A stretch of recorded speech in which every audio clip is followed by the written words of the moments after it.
Dare I say today's project is gonna be pretty interesting.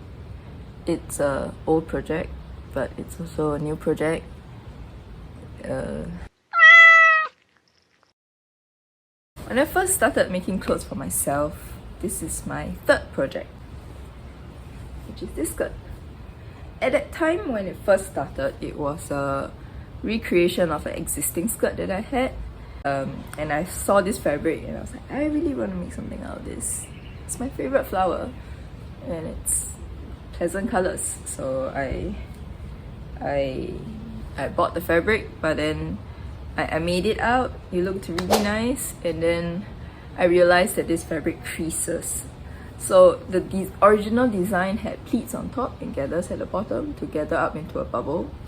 These pleats started to crease on its own without ironing, and it looked like a flat pleated skirt instead of a bubble skirt.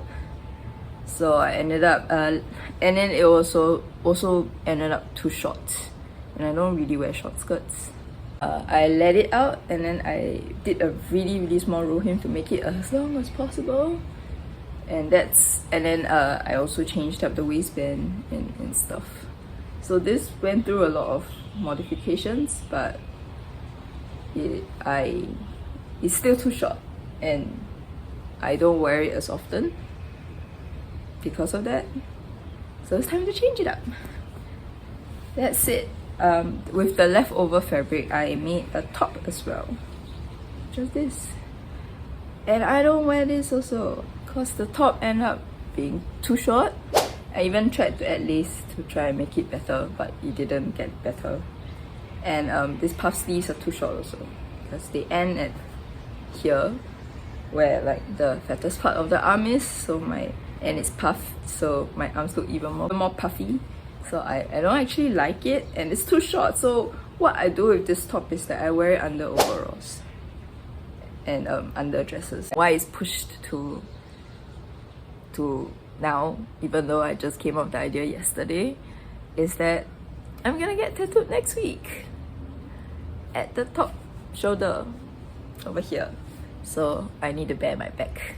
So my aim now is to make a off-the-shoulder top with these two fabric.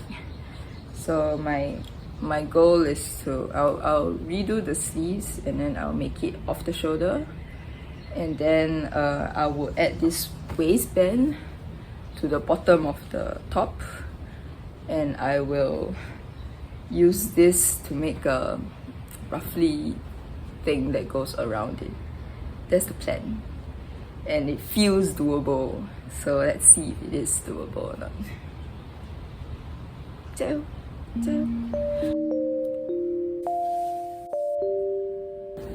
It's going pretty well so far. So one of the things that I have to fix is that in order for this to be an off-the-shoulder top, it needs to go down so it stays off on the shoulder. So I need to cut a piece to add there and there. Now I won't need the whole length of the skirt as the ruffle, so I'll definitely have enough fabric to piece the triangles. So that's what I'm gonna do next.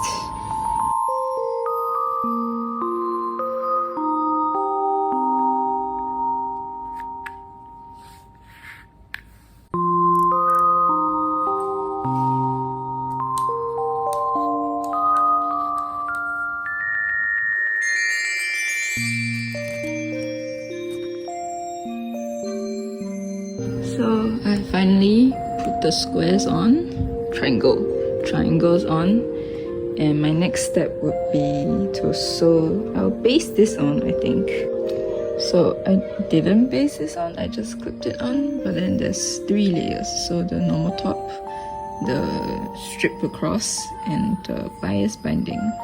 So later I'm gonna fold the bias binding over and then sew it down on the other side, and then it becomes a channel for elastic. That's the explanation I'm gonna give.